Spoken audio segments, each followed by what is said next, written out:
Okay, the class is in memory of Jared Orchen, and today we're going to learn how we deal with a drought. California is dealing with a drought, and it's getting worse and worse and worse. The Jewish people are professionals in this, because Israel was always at a drought. It was always tzores, was never water, and still is a problem. Actually, the last 5-6 years, there is a lot of rain in Israel, better than ever. And when everybody predicted it's going to be the biggest crisis between the Palestinians and Israelis, it ended up to be that now things are much better there. But in Jewish law, there's discussions and a special order. What are you going to do if there is a drought? There is different fast days. First of all, we'll fast only the rabbis. Then we'll fast more, and there is more fast days. It's a whole system. And if in middle of the winter, it's still not raining. And there is a whole book, if you want, of laws how to deal with the drought. What are the prayers and the things we can do to beseech God to get water? Here we will talk about the fasting, the fast days that were announced by the rabbis to get God giving us water. Quite a few stories. That's from the Tractate Ta'anit, 24a. We are starting on the left and the right column, the second paragraph. The Gemara now. The Gemara now. Oh, here it is. Should never give up. Oh, look at that.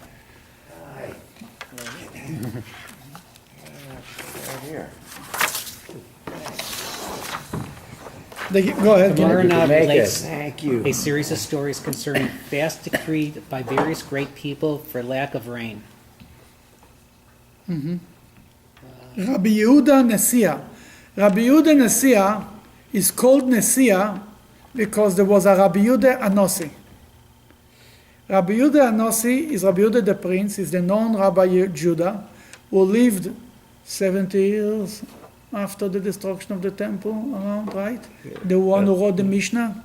He was a very famous rabbi and rich, and he had a lot of good connections with the Roman emperor, and therefore it was a time of calm time in Israel, and he was able to gather the great rabbis and to put together the Mishnah. Now, Rabbi Yehuda Anosi, it was a huge achievement and accomplishment, because he broke the law. What means he broke the law? By law, written Torah must be written. An oral Torah is not allowed to be written. It means to say, in essence, a verse from the Bible, you have to read from inside. You cannot even recite it by heart, according to some opinion. There are people, when they quote a biblical verse, they will twist it, not to recite a full verse without looking in the Bible. Any commentary to the Bible was not allowed to be written down. It had to be said by heart, learned and committed to memory. Now, Rabbi Yehuda Anosi came and made a change. He said, if we will not write it down, we will forget, we'll be lost. I'm sure many rabbis in his time were a little angry. Oh, yeah, that's really wrong. He says he based it on a verse from the book of Psalms. Et la'asot la'Hashem, there is a time to do for God. You have to disobey the laws of the Torah. But don't take it home. Don't everybody will say in his house, oh, there's a time to do for God, or this way. It doesn't work like this. History proved that he was right. That was Rabbi Yehuda Anosi. His grandson was also Rabbi Yehuda, and he was also the leader of the Jewish people. To differentiate between the grandson and the grandfather, Nosi is an Hebrew leader. Nesiah is more in Aramaic. They call them Rabbi Yehuda Nesiah. Then here is a story about Rabbi Yehuda Nesiah, the grandson of Rabbi Yehuda Anosi. Decreed fast over the lack of rain. He prayed for mercy, but the rains did not come. He prayed and prayed, there was no rain. He said, see how much of a difference there is between Samuel the Ramathi and Yehuda ben Gamliel. Ben Gamliel, he says, look what's going on here. Samuel, there is a story in the Bible, the famous prophet Samuel from Ramati, that's why it's called Ramasi. He gathered the Jewish people. It's when the Jewish people asked for a king. And he was upset with them. And he wanted to show how much God is upset with them. He says, it's the middle of the summer now. It was like not in the summer, right before the summer. And he said it's going to rain. And he prayed and it started to rain. that he said, Shmuel Aramati, Samuel the prophet, in the middle of the summer, by himself, prayed, and it rained. And here I pray with the whole community in Gurnisht. Look the difference of the generations, he said. He was upset. He said, look how we are going down. We lose our powers with God. Okay. What was the generation that has been put in such a state? It's oy לדור שכן נתקע. Voice for a generation who is stuck. That's the word נתקע, really. That's the right translation for the word נתקע. Who is stuck with me, so to speak. We are stuck in such a situation. Woe to him in whose days such a thing has occurred. Voice to him means to the leader. Rabbi Yehuda and Messiah became dejected, and the rains came. What's dejected? Sad. Sad, like more than sad, like broken. Cholash daite. In Hebrew, it's like you lose it, you're upset. The moment his heart broke, then the rain came. God needs more than everything a broken heart. There is a Hasidic saying there is no more complete thing than a broken heart. Now, broken heart could be translated by people the wrong way. Broken heart means a humble heart. That, oh, I did it, I accomplished. Humble heart. A little bit, not to give ourselves too much credit. Then the more, as he prayed the whole day, didn't help. When it really hit him that he cannot do it, then that moment the rain came. And we're going to see a whole series of stories with the same theme, with the same idea. This name Nasiya, is that anything to do with the Rebbe Nasiya? Or is that a different word? Nasi Dareino, Nossi, no, it's the same name. Oh, Nossi means the leader, yes. Oh.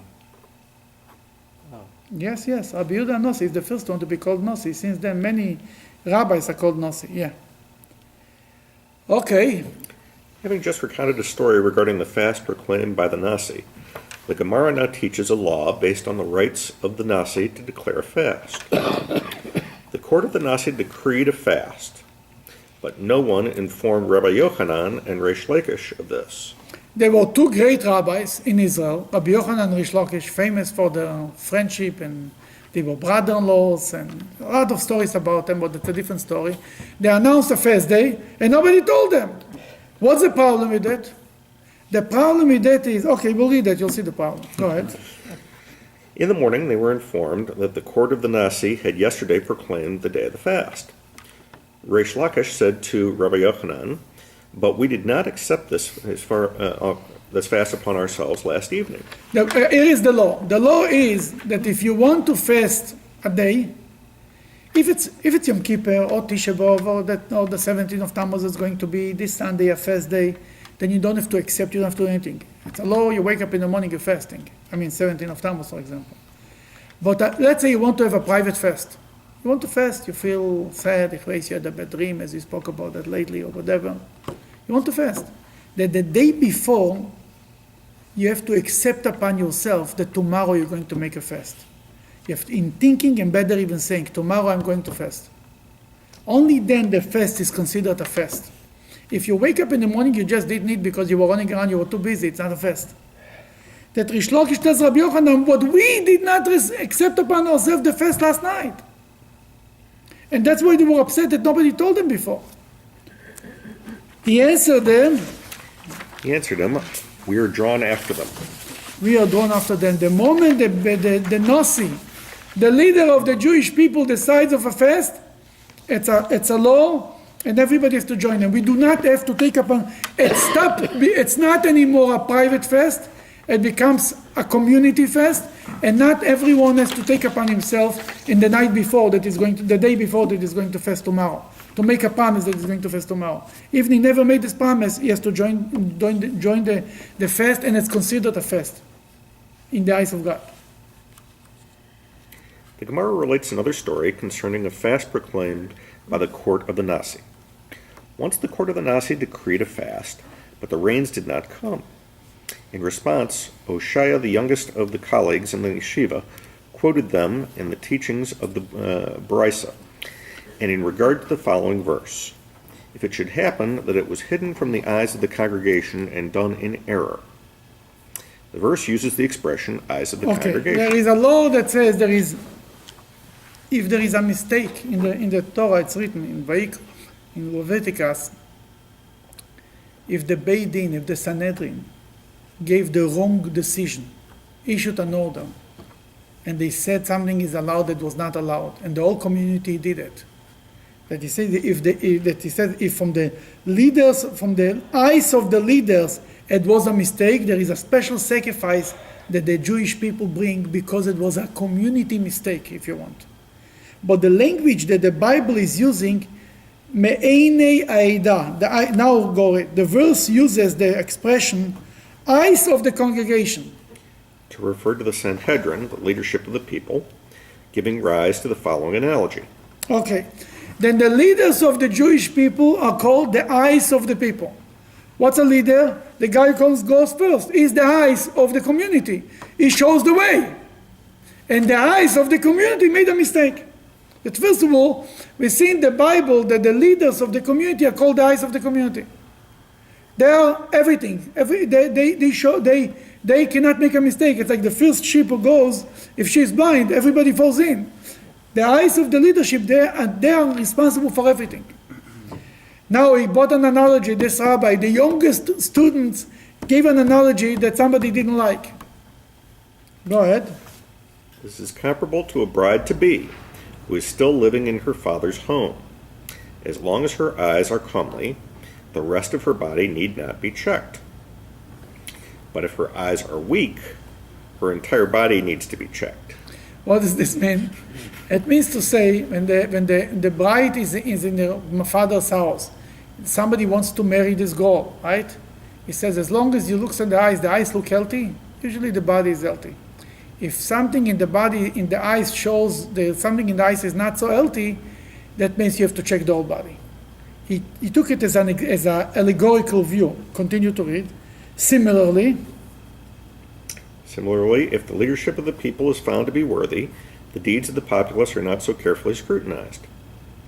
Since the continued lack of rain is evidence of divine displeasure with the people, it is also evidence of unworthiness of the Nasi's court.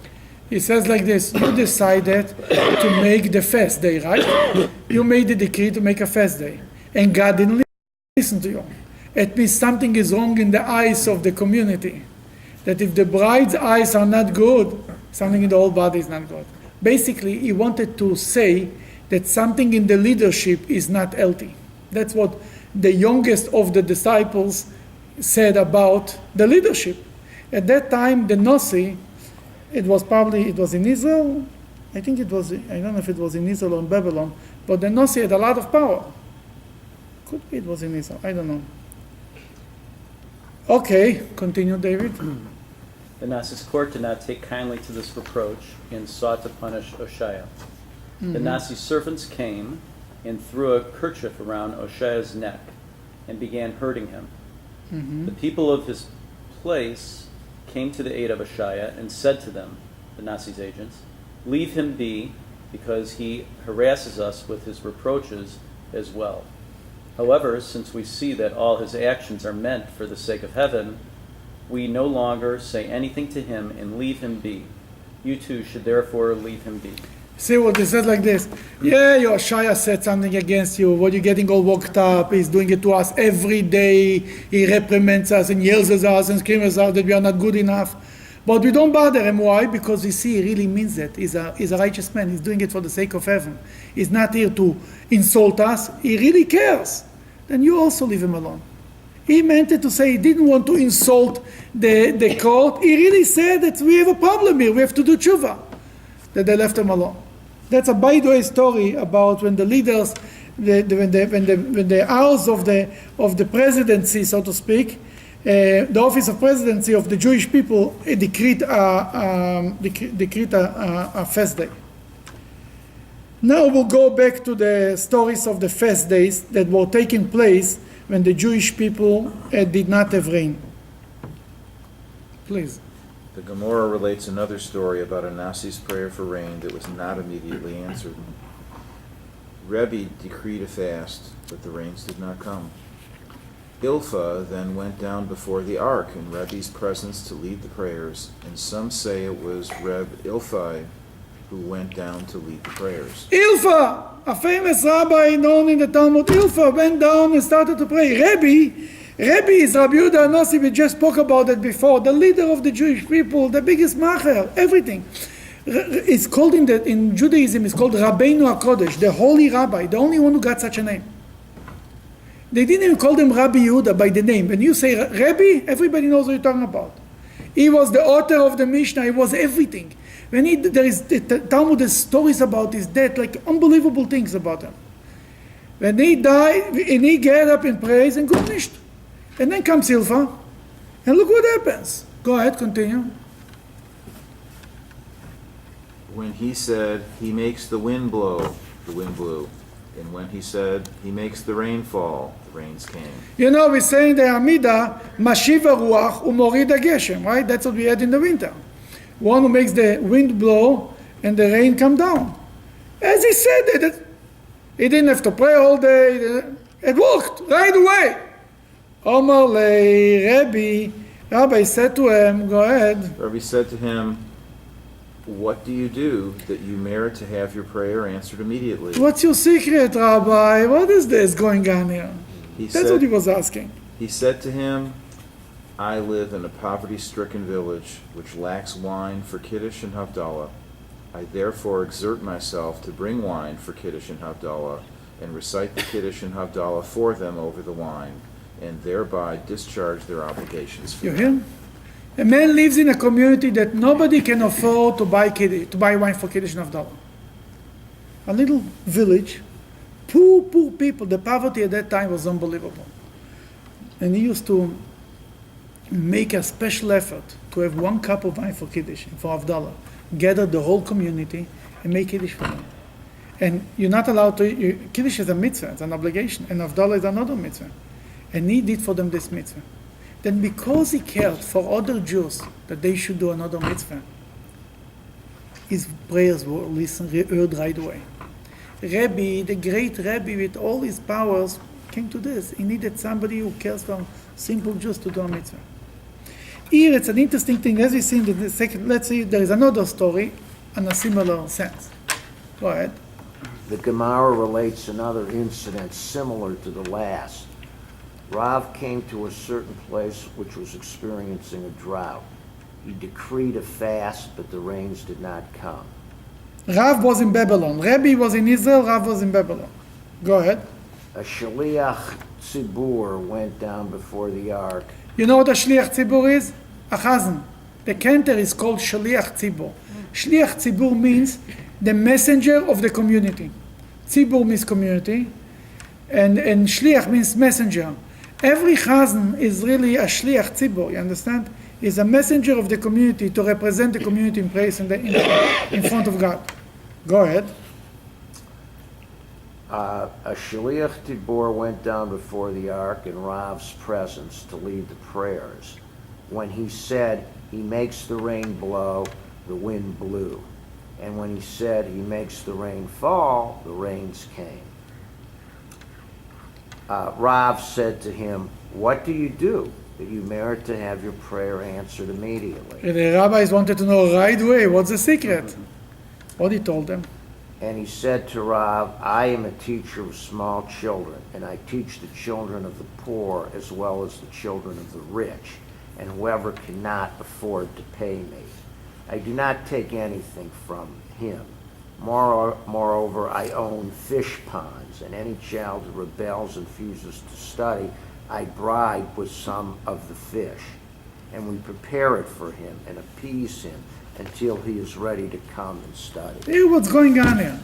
There is a teacher of little children, a melamed. Used to be in the old days in the big schools. Every melamed used to have 5, 10 children, and every parent paid them on a daily basis. He needs to eat. He needs to support his family. And he had poor children and rich children. And the poor children, whoever could, it was in every shtetl, they were the melamdim, the good teachers were of the rich children, obviously. And whoever couldn't afford it, so went to the melamed, who was himself barely anything. He took rich and poor, and the poor couldn't pay dinas. Not only this, when a child ran away from learning, he ran after him and bribed them. Bribe them, you see? The word bribe. You're allowed to bribe to do somebody, that somebody should do good. It's not called bribe, it's called positive reinforcement.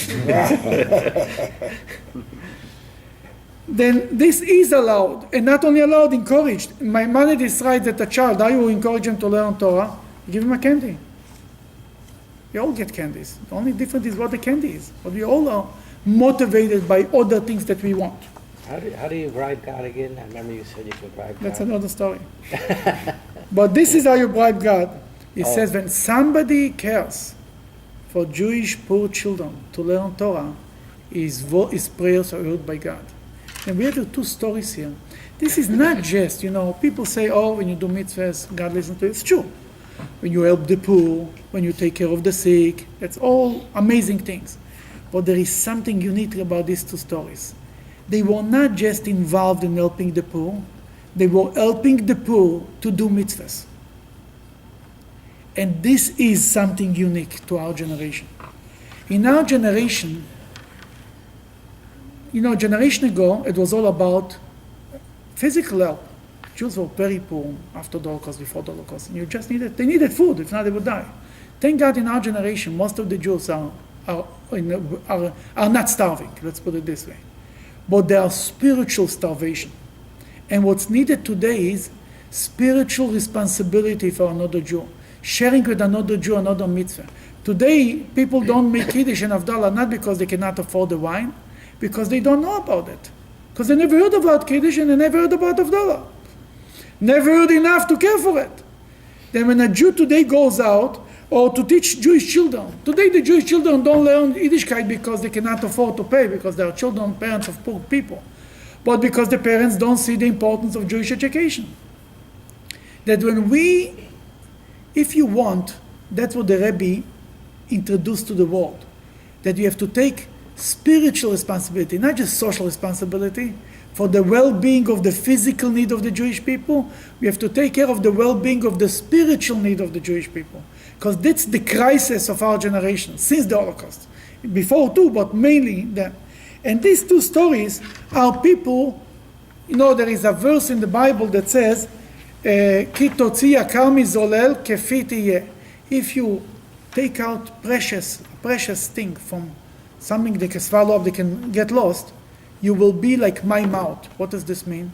Talmud says, if you save a Jewish person from being lost, God says, your mouth is like my mouth. You give a blessing, it works. And a tzaddik, the power of a tzaddik, wise prayers are answered because he's saving a Jewish person, because he's bringing another Jewish person closer to God. And that's the two stories represent this exact thing. Now we'll go to the bottom of the same page, because I made a copy in the bottom to save paper. We are saving the trees here. The Gemara recounts. Okay. The Gemara recounts another story of a prayer for rain that was not initially answered. Rav Nachman decreed a fast. He prayed for mercy, but the rains did not come. He said aloud, "Take Nachman and throw him down from the top of the wall to the ground." Basically, they said, remove me from my leadership. If I am not worthy in the eyes of God, that my prayers are not answered, obviously I don't deserve to be the leader. He said, throw me out. Rav Nachman said it about himself. Go ahead. He became dejected, and the rains came. Only when his heart broke, then the rain came. There's a famous story about the Baal Shem Tov, that he was praying on Yom Kippur, and he was trying, and he felt there is a decree on the neighboring Jewish community, and he's trying to solve it, and it doesn't work. His prayers are not answered. And his disciples had a sense that the Baal Shem Tov is very upset and something is bad coming, that he started to intensify the prayers. The rest of the community says that the Rebbe and the disciples are so upset that the whole place started to go crazy, and it was before Ne'ilah, and women started to faint. And then they heard a Jewish boy screaming in the middle of the service, "Kokoriko." Kokoriko is kakaduladu.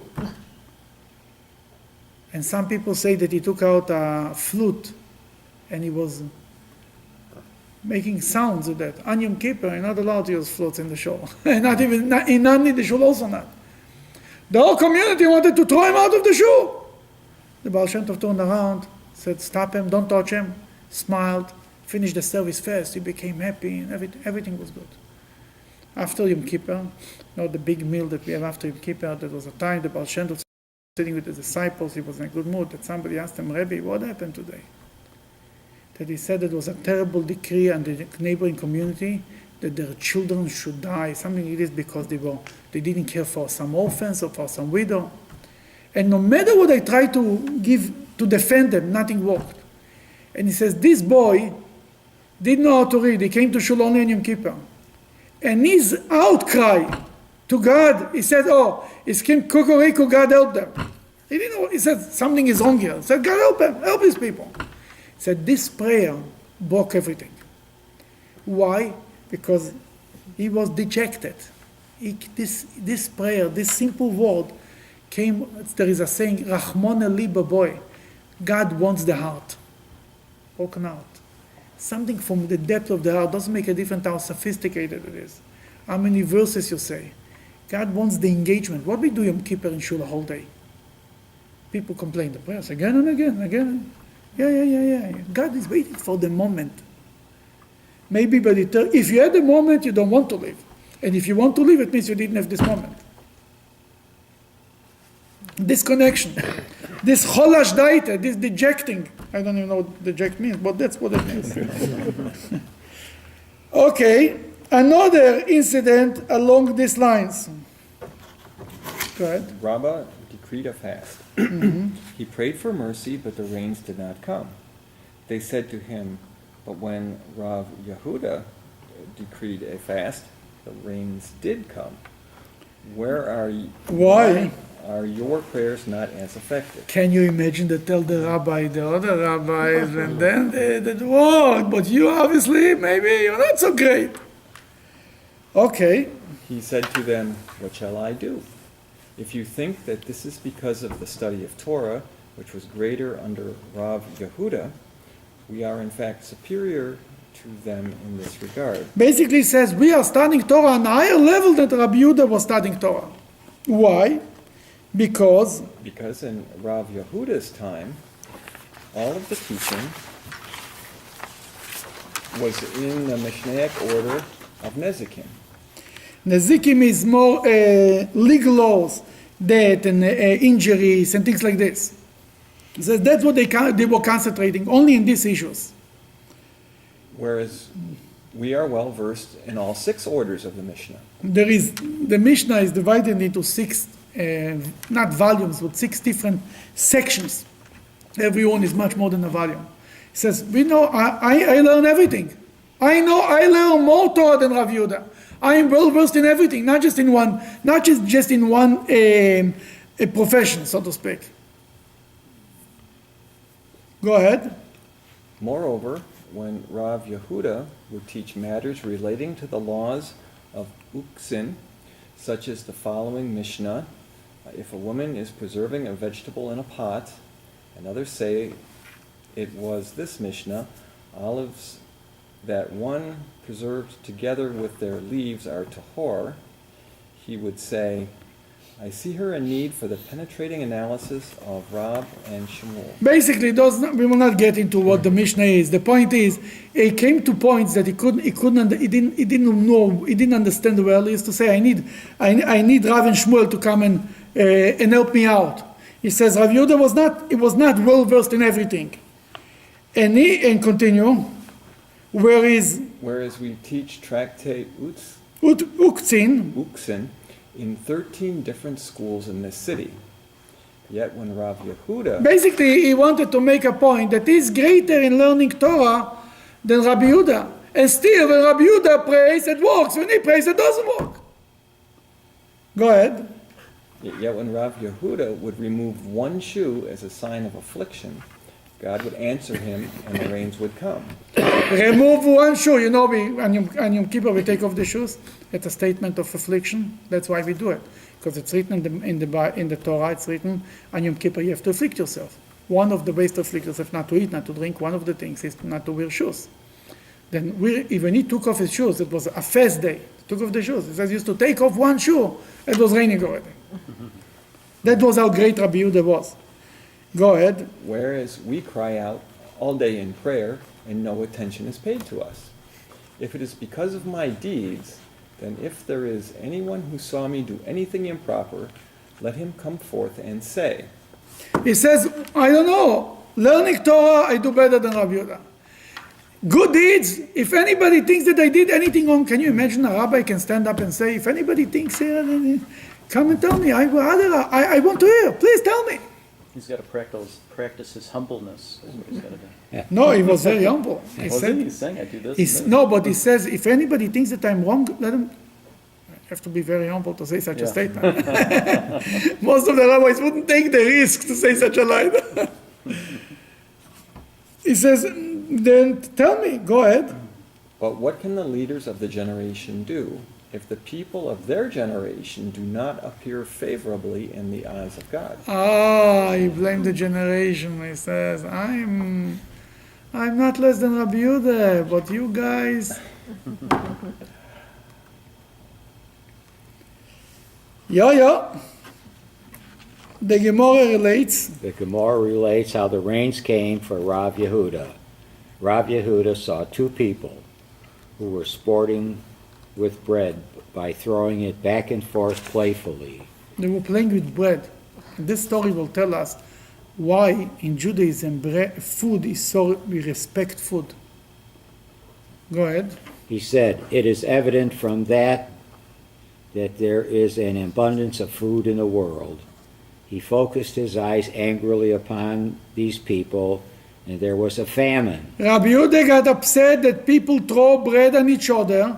He intended that these people should not have bread, maybe they'll appreciate it. But because his anger, it affected everybody. It became a famine, a drought. There was no food. He saw so much bread. What's going on here? You're not appreciating God's blessing. That's what he was upset. God gives us a blessing, an abundant blessing of food, and you are throwing that around. Go ahead. What the rabbis then said to Rav Kahana, the son of Rav Nechayona, Rav Yehuda's attendant. They told to Rav Yehuda's attendant, he says, we need to solve the situation. There is a problem here. Rav Yehuda got angry, and that's how great he was, that if he gets upset, there is a famine. And we need to awaken in them the awareness that people are suffering from the famine and everybody is in trouble, and it should awaken them the mercy that he has to pray to God that the famine should stop. That they tell this is shamesh, is attendance. Here is the deal. Here is how we're going to remind them. A great rabbi like this sits in his own house. He doesn't know what's going on outside. People tell him a famine doesn't. He has his bread. What is it? He needs a little bread and water, and he learns Torah, and that's it. He might go 20 years not even know what's going on outside. That they said we need them to see the trouble of the Jewish people. Then what he said? You, master, who appear regularly before Rav Yehuda, cause him to go out through the door that is near the marketplace, so that he will pass through there and see how desperate the situation Usually is. he went in another way, in a quiet way. He told him, no, make sure he's going there. Let him see with his own eyes what's going on outside. He caused him to do so, and Rav Yehuda went out into the marketplace. He saw a crowd of people there, and he said to them, the attendants, what is the meaning of this? And What's going on here? My eye. They said to him, they are standing waiting for a container of dates that is to be sold. The whole line, like in Russia. In Russia, it was during the communism, and they say that now it's coming back a little bit. It was one long line. Everything was a line. People, they saw a line, they stood. They didn't even know what they sell them. Whatever it is, I'll take it. It's called the ochere. The people in Russia were standing on lines for hours and hours and hours. My mother stood on lines whole her life. Talking about 6 hours, and then when you come with them, we come the line, they run out. The line many times, half of the times, you wait for 5 hours, then they run out of this and finished. There's no more. That was life in Russia for 70 years. Okay, the hardest thing for Russian people, Russian Jews, they come to free countries, is that they go to the store and they cannot make a choice. They cannot make a decision. I heard from Russian people, they walked into a regular supermarket in Italy, they started to cry. They didn't believe that there is so much food in the world, that such a thing even exists. Here, there was no decisions, it was easy. Today there is potatoes, tomorrow there is onions. Here, so what am I going to do now? That Rav Yehuda saw a long line waiting for food. He said, it is evident from this that there is a severe famine in the world. He said to his attendant, take off my shoes.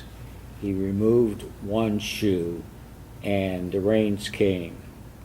When he reached out to remove the other shoe, the prophet Elijah appeared and said to him, the Holy One, blessed be he, has said, if you remove the other shoe, I will destroy the world. It means to say, he removed one shoe, it started to rain. Another shoe will be a tsunami. Will be so much rain, it will destroy the world. That Elijah appeared from nowhere and told them, don't take off the other shoe, it will be too much. That's how great Rabbi Yehuda was. It means to say, Rabbi Yehuda was not just a great scholar. He was a holy man. That when he cries a little bit, when he is uncomfortable, it affects the whole world, one way or another. Go ahead. An epilogue to the story. Rav Mari, the son of Shmuel's daughter, said, I was standing on the bank of the river Papa that day that Rav Yehuda brought the rains, and I saw angels who appeared in the guise of sailors, bringing sand and loading the cargo boats with it, and the sand miraculously became fine flour. They then sailed into the famine-stricken port, and the entire population came out to buy flour from them. He said to them, do not buy from this flour, because it is the product of a miracle. The next day the wheat boats of Parzina arrived, and the famine was relieved in a natural manner. In any case, whatever the story is, the Talmud wants to make a point that it was so much good right away, in a miraculous way. Okay, the Gemara relates. Another story about a prayer for rain. Rava once came to the city of Hegronia. Yes. While there, he proclaimed a fast due to the lack of rain, but the rains did not come. He said to them, pass the night, all of you, in your fast. Let no one break his fast tonight. The next day, when they reassembled, he said to them, is there anyone who saw something in a dream? Let him tell it. Anybody saw a good dream? Something in the dream? They were fasting a whole night, or fasting a whole day, and continued to fast. Usually at night you break the fast. He told them, nobody should break his fast. And somebody told them, Rabbi Lazar from Hergronia said to them, I was caused to call out in my dream, good greetings to the good teacher from the good master, who from his goodness dispenses good to his people. That's what he screamed in his dream. There is good greetings to the good teacher, who means Rave, from his good master means from God, who from his goodness dispenses good to his people. It will be good to the people. Go ahead. Rava said, it is evident from this dream that this is an opportune time to pray for mercy. He prayed for mercy and the rain came. Rava was waiting for something. Talking about Rava, remember last week we spoke about Rava came to he had a lot of dreams? Mm-hmm. The same Rava. Rava here also went to see if anybody had a dream. The same story. I didn't think about it, but when you put the two things together, see that Rava was busy with dreams. And he was looking for somebody who had a good dream. Only when he heard that somebody had a good dream, then he prayed and rain came.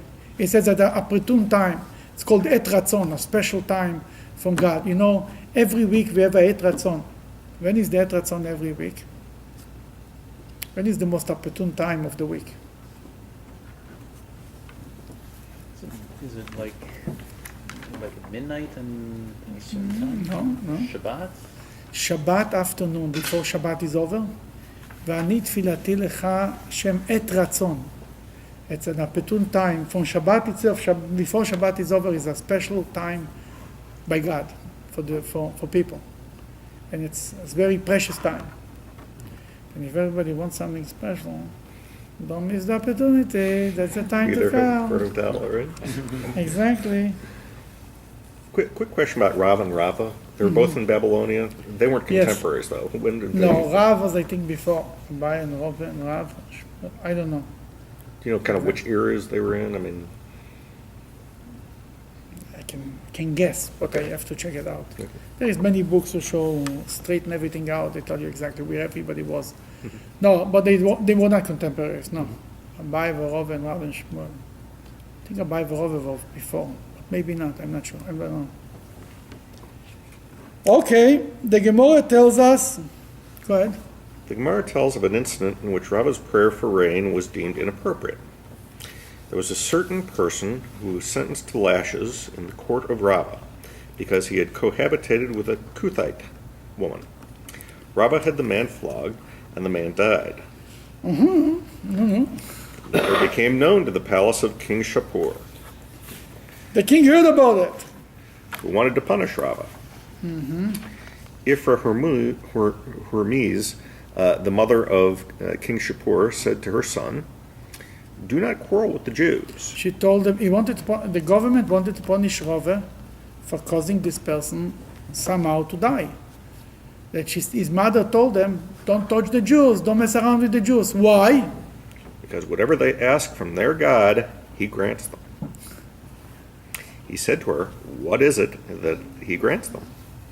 She answered, "They pray for mercy, and the rains come." The king said to her, She says, "Don't mess around with these people. These righteous people, when they pray to God for rain, it's coming." and the king said to her, "It's because it's the season for rain, and the rains would have come in any case." Even without the prayers. Because usually when Jews pray for rain in the winter, right? Then it's not because of their prayers, it comes anyway. Rather, a true test would be, let them pray for mercy now in the summer season, and let me see the rains come. Ifra Hermes, who admired Rava and wished to save him, Yeah. sent a message to Rava. Concentrate and pray for mercy that rain should come. He prayed for mercy, but no rain came. He, Rava, said before God, Master of the universe, God, with our ears we have heard, our fathers have recounted to us, the work which you wrought in the days of old. But we have never been privileged to see these miracles with our own eyes. He turned to God and he says, "God, we read in the Bible about the miracles in the time of Egypt. How you did these great miracles for the Jewish people in the time of the prophet, but we don't see anything. We only hear, we don't see. We never saw a miracle." What happened? The rain, No, the rains came in such volume that the gutters of Tzipori, emptied into the Tigris River. all the way to the Tigris rivers. There was so much rain that it became a path of water going to the Tigris rivers from Tzipori. Tzipori is in the north. There were streams of water running from the houses to the river. Rava's father came and appeared to him in a dream and said to him, "Is there anyone who has audacity to impose upon heaven to such an extent?" He told them, you had chutzpah towards God. I mean, you told God, "God, what is going on?" In middle of Tammuz, in middle of the summer, he made God make a miracle. You know, some people, some righteous person sometimes has powers and he can force heavens to cooperate with them, but it could go on a price. You can pay a price for it. Nothing is for free, you know? No free lunches. Even this, even the righteous man, he might force God to do something, but it not necessarily is a good idea. It means to say, forcing heavens your way is not necessarily the best idea. You pray, but ultimately leave it up to God. Because one thing will come your way, he'll give in another way. Then God decides what's better, what's worse. And that's what he told them. You had this audacity to force God. Go ahead. His father told them, And his said father to him, said to him, "Change your sleeping place." He changed his place, and the next day he discovered his bed marked up by a knife. by a knife. Right. What happened is, he he told them, don't sleep the same bed that you're sleeping every day. And a demon, somebody came and tried to kill him, so to speak. And because from this you learn that a demon gets an address, he cannot change his address. Then he told them, don't sleep in this bed, he was safe. Basically, he told them there is a bad decree upon you, and he saved them. Because, why came the bad decree? Because he was forcing Evans to cooperate with him. Why did it? Because he wanted to be saved from the government. That's all a cycle. Because he was too strict with this guy. He didn't need an interpretation for this dream. Exactly. You're right. It's Rove, the same Rove, yes. It's always the same Rove, but the dreams with this, it's all the dreams. He had a dream with the dream with the guy, then he had a dream with his father, then he was sleeping in a different bed. Okay, but that's all under the same direction. What it takes to get God to cooperate with you, to listen to your prayers. Go ahead, another story. Another story about a prayer for rain that went unanswered first. Rav Papa decreed a fast, but the rains did not come. He became faint. He fainted, he didn't feel good. Yeah. He consumed a spoonful of grits. Yes, he basically ate something. It's all about declaring a fast. He consumed a spoonful And he broke the fast. You understand the problem? He consumed a spoonful of grits and prayed for mercy, but the rain did not come. Rav Nachman bar Ushpatzi said to him, perhaps if the master were to consume another spoonful of grits, the rains would come. He made fun of him, kind of. I told him, you're breaking the fast and you want the prayers should be answered? Maybe you should take another spoon, the prayers will come. Rav Papa became ashamed and dejected, and the rains came. You see? It's not the fast. It's the broken out. He broke his fast, right? The guy made fun of him and said, maybe take another spoon, maybe take another piece of kugel, it will be better, right? And Rav Papa was broken by this thing. He was embarrassed. And because this famous rabbi was hurt by such a thing, then God listens to his prayer and the rain came. That again we see the same theme, that it has to be a broken out. Continue on the same column, skip this, it comes where the line is, the Gemara now returns. The Gemara now returns to the subject of prayers for rain discussed in 24b and relates another story about a prayer for rain that was not readily answered. Once Archama bar Chanina once proclaimed a fast, but rain did not come. So the people said to him, but our Yehoshua ben Levi proclaimed a fast, and his prayers were accepted. Yehoshua ben Levi, one of the most famous holy people in the time of right after the destruction of the Second Temple.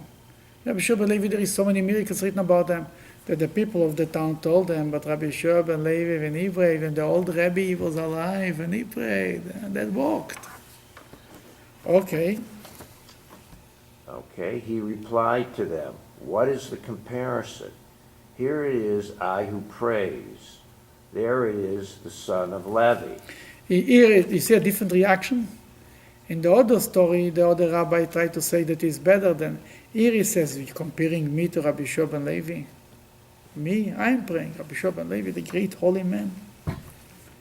So, say to him that he should come here, and we will concentrate our minds in our prayer.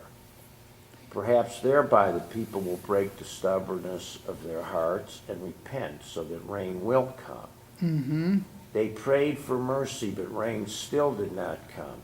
He said to them, is it agreeable to you that the rain should come in our merits? They said to him, yes, we are amenable to this. You know what's going on here? He said, he told the community to pray. He prayed for the community, so to speak. He didn't want to use his credit in the eyes of God. He was too humble to use it. The prayer didn't work.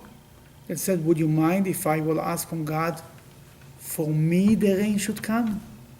For his merit? He said, no problem, as long as we get rain. Then what happened? He then looked skyward and exclaimed, "Sky, sky, cover your face with clouds." Cover your face with clouds. Bring the rain. But the sky did not become overcast. He then declared, "How brazen is the face of the sky." The sky then became overcast and rain. How brazen? What's brazen means? What, the chutzpah? Yeah, Oh, yes. exactly. Chutzpah is the sky as a chutzpah not to be covered. And then when he said that, when he got upset, then the rain came. But first of all, he didn't compare himself to Rabbi Shua ben Levi. He says, who am I? But then he told them, would you not be insulted if Allah is from Hashem that the rain should come because of me? He was so sensitive to going to say, whatever it is, just bring us rain. And it took more than just a few words to get the rain come. Okay, the Gemara now relates another story about prayers for rain. Levi once proclaimed a fast, but rain did not come.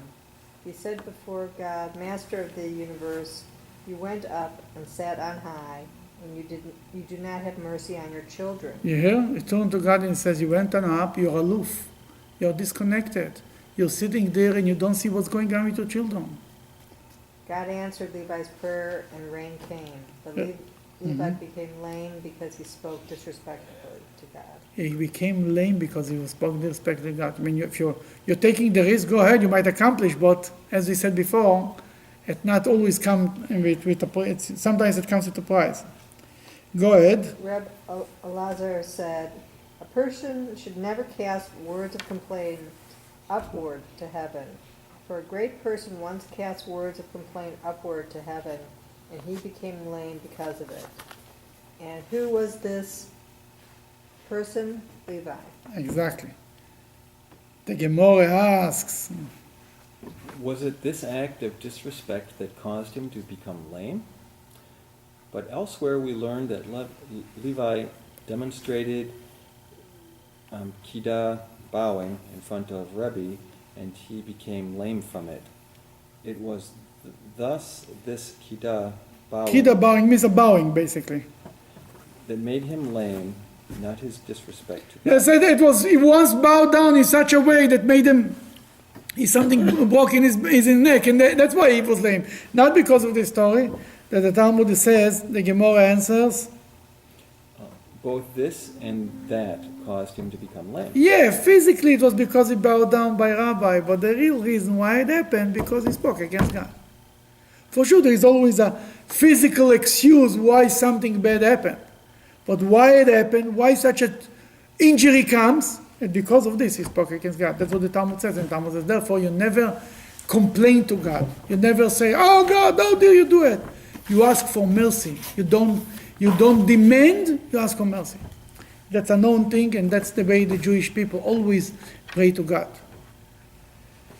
And here comes kind of the last story of this thing. The Gemara relates another story about rain. Reb Chaya bar Lulanya. heard some clouds saying to each other, He heard clouds speaking to each other. What are the clouds saying? thunder. Good. Let us go and give water to Ammon and Moab. It doesn't mean that literally hear the clouds speaking to each other. When he saw the clouds, when there is raining in Ammon and Moab, he says the clouds are talking to each other going there. They're not coming to us. Go ahead. Thereupon Reb Chaya said before God, Master of the universe, when you gave the Torah to your people Israel, you first went around to all the nations of the world and offered them the Torah, but they did not accept it. And now you are going to give them rain. He says, you remember the story in the Talmud you learned that God, before he gave the Torah to the Jewish people, he offered it to every nation in the world. Nobody wanted the Torah. They all rejected it. They all asked, what's written there? One says, do not steal, says, no, it's not for us. The other says, do not kill, it's not for us. Honor your father and mother, it's not for us. Everyone had an excuse. Who was ready to take the Torah? Didn't ask what's written there? The Jews. That Rav Chia says to God, the Torah we took and rain you giving them? It's not fair. What happened? Let the clouds rather pour out their rain here in Israel. Let them come here in Israel, not in Lebanon, in other places. Rechaiah's prayer was answered, and the clouds poured out their rain into their very place in the land of Israel. His prayers were answered. That we see in all these stories, every time that was a different approach. Every rabbi, some people complained to God, some people made the Jews more down. They themselves had a broken heart. It had to be something, it had to be a crisis that God should hear their prayers. It just cannot come, oh, I'm coming to show for 5 minutes. It has to be some level of sacrifice. And there is one more story right here. The rabbis told us in the Brisa.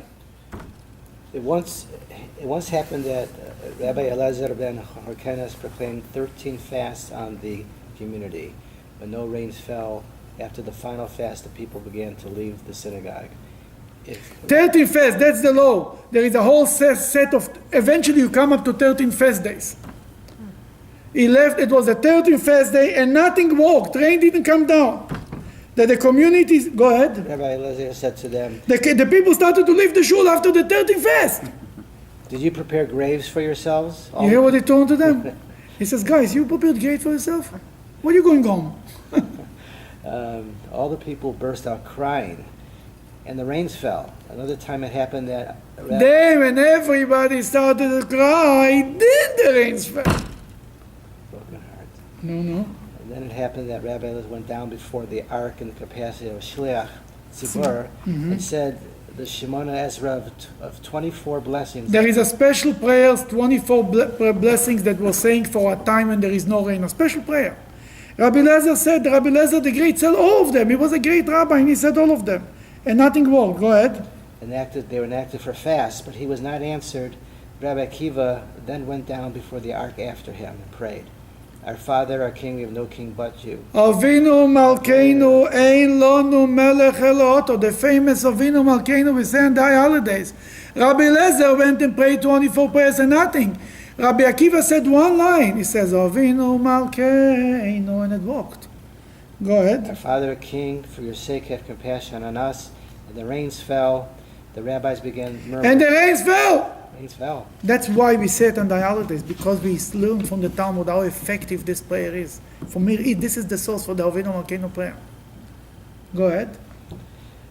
The rabbis began murmuring against Rabbi Elazar.